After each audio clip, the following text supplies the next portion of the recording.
अभी हम कौन सा लेसन पढ़ेंगे? प्रश्नावली 4.3 का अध्ययन हम करेंगे। बैठिए।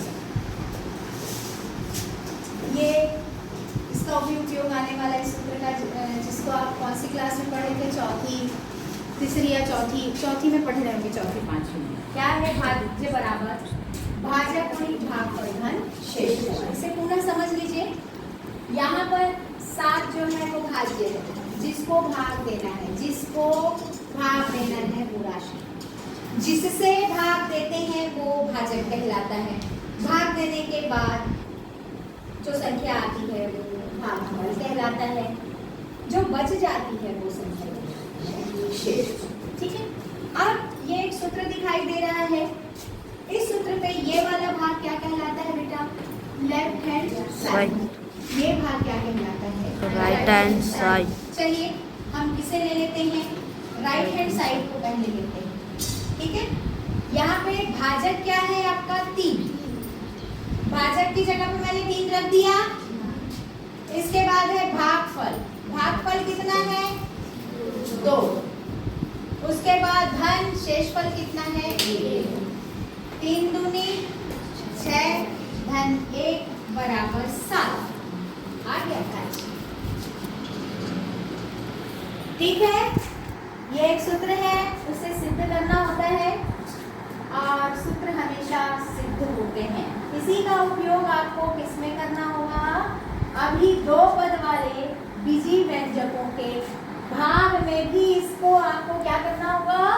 सिद्ध करना होगा इस सूत्र को। ये पाठ वैसे तो बहुत सरल है, लेकिन फिर भी थोड़ा सा आप लोग को ध्यानपूर्वक इस सवाल को हल करना होगा। सबसे पहले प्रश्नावली 4.3 में पहला सवाल है 15x की घात 2। ध्यान से देखेंगे सभी बच्चे ब्लैक बोर्ड में। बुक बंद कर दें।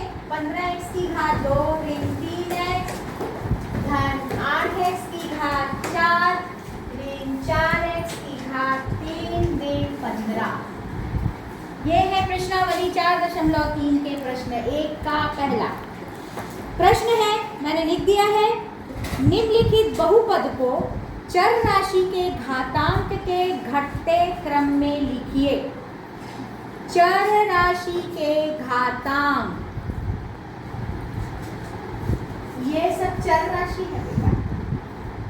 इसके घातांक के घटते क्रम में मतलब इन चर राशियों में सबसे बड़ी चर राशि का घात कौन सा दिख रहा है आपको? 8x की घात 4 सबसे पहले लिख दिए। उसके बाद ऋण 4x की घात 3 धन 15x की घात 2 ऋण 3x ऋण 15। ये उसका उत्तर। कठिन है। ऐसे ही आपको चारों सवाल को सिर्फ जमाना है। घातों के जो चर के घात है ना, उसके बढ़ते से लेके घटते क्रम में, जिसको कहते हैं आरोही से अवरोही। आ बड़ा आरोही से किसमें किए बेटा? अवरोही। अवरोही मतलब छोटा, आ मतलब बड़ा, अव मतलब छोटा। ठीक है। तो ये चारों प्रश्न बेटा ऐसे, मुझे नहीं लगता कि बहुत कठिन है। ठीक है। तो ये आपका हो गया प्रश्न पहला का पहला प्रश्न मैंने बता दिया है। 3 प्रश्न बिल्कुल ऐसे ही बनेंगे, एक एक लाइन के उत्तर हैं। ठीक है। अब ध्यान से देखने वाली बात है। प्रश्न दूसरा, भागफल ज्ञात कीजिए एवं बताइए क्या भाजक भाज्य का एक गुणनखंड है या नहीं। तो हमारे पास प्रश्न है, बहुत ध्यान से बच्चे देखेंगे। x की घात 2 ऋण 11x धन 30 को भाग देना है किससे बेटा? x ऋण 5 से भाग। ठीक है। इधर देखो बेटा गगन, और तुम इधर देखो। यहाँ पे हल सबसे पहले पहले पहला चरण, इसको चरणों में हल करना होगा आपको। इधर आपको क्या लिखना बेटा पड़ेगा बेटा, चरण नंबर 1। सबसे पहले लिखोगे कि दिए गए बहुपद को, कैसे लिखोगे, दिए गए बहुपद को चरांक जो है चर के बढ़े हुए घातों से लेके कम घातों में क्या करना है, घटते क्रम में लिखना है। तो हम देखते हैं, ये तो लिखा ही हुआ है, x की घात 2 है, फिर x है, फिर बिना x का ये तो हमको वैसे ही दिया है, तो हमको कुछ भी करने की जरूरत नहीं होगी। लेकिन यहाँ पर हमको लिखना होगा, तो हम क्या कहेंगे कि चर के घात बढ़ने से या आरोही से अवरोही क्रम में लिखे हुए हैं। आरोही से किसमें लिखे हैं बेटा, अवरोही क्रम में लिखे हैं, पहले से ही लिखे हैं। ये आप यहाँ पे बता दोगे, पहला चरण, चरण नंबर 1, और जब तक ऐसे से उतार दो। अब भाग देना है भैया, तो कैसे करोगे, x ऋण 5 से हमने भाग दिया, तो हम x ऋण 5 को कहाँ पर लिख लेंगे, यहाँ पर लिख लेंगे। यहाँ पे आपका उत्तर लिखा है। यहाँ पे क्या करना है ध्यान से, इसके बाद किसी को भाग देते बनेगा इसमें, नहीं समझ में आ रहा है, कुछ आ रहा है, कुछ समझ में आया नहीं, जोर से। सबसे पहले इसे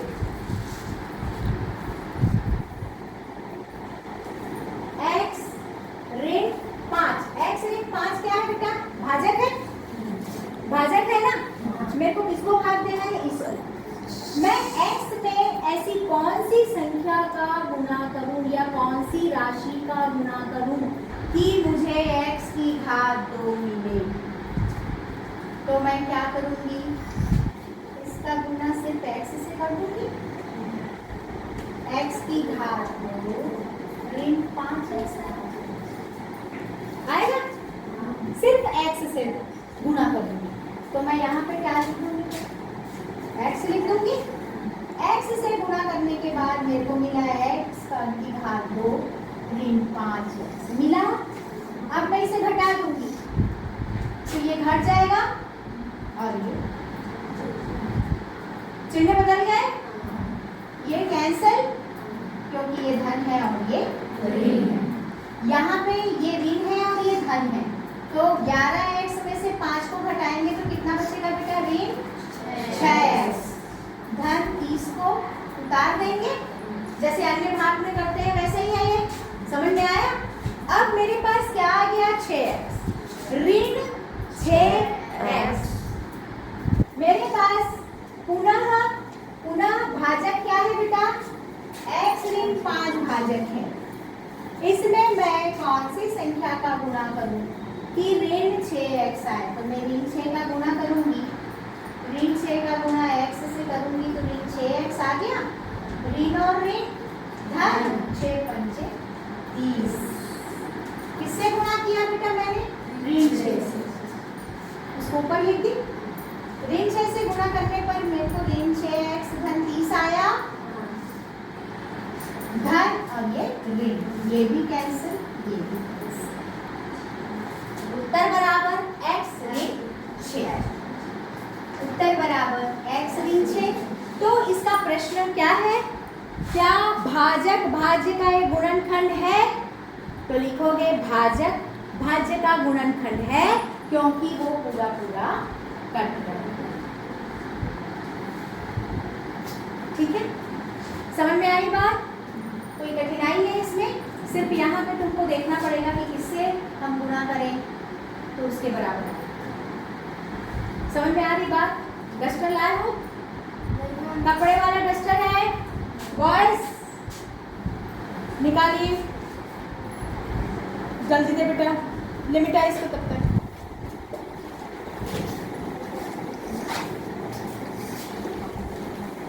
अब हम दूसरे प्रश्न की ओर आते हैं। कौन सा प्रश्न ले लूं मैं इसमें से, चौथा ले लूं? प्रश्न x की घात 3 ऋण 5x की घात 2 ऋण 2x धन 24 को भाग देना है, ऐसा भी लिख सकते हो x ऋण 4 से। ठीक है गगन, आप सामने देखिए, पुस्तक मत देखो।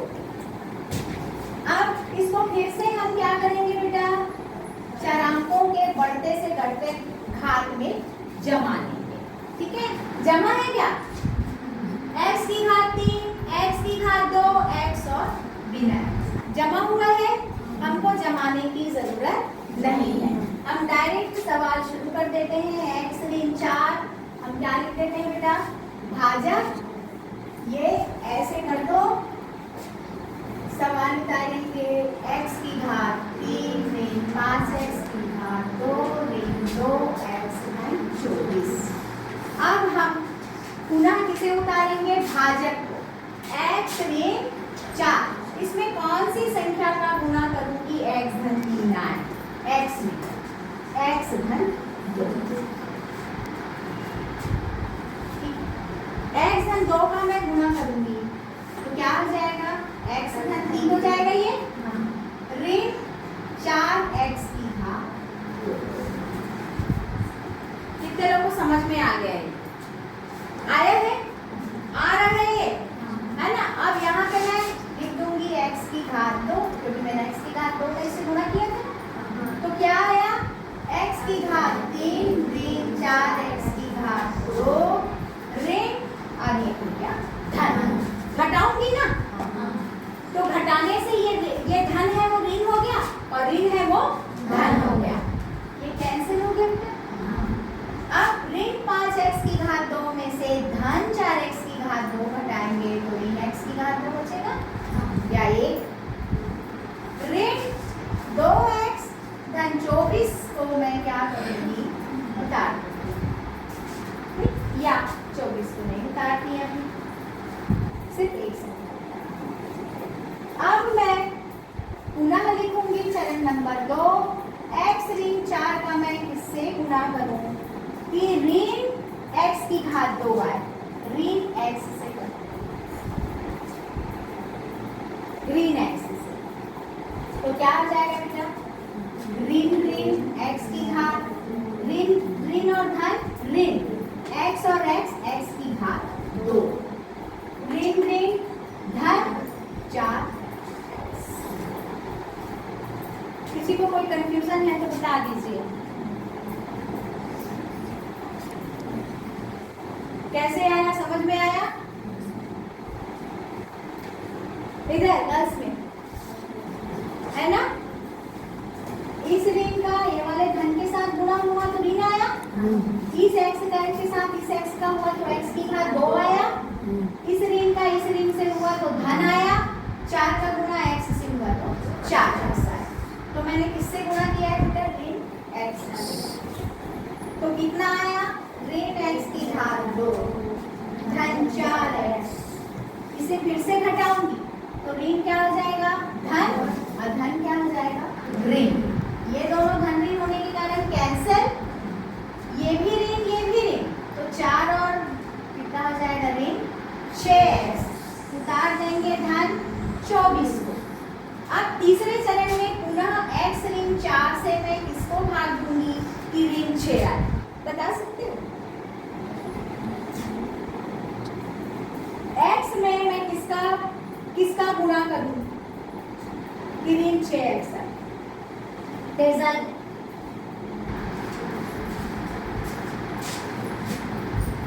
x में मैं किसका गुणा करूं कि ऋण 6x आए,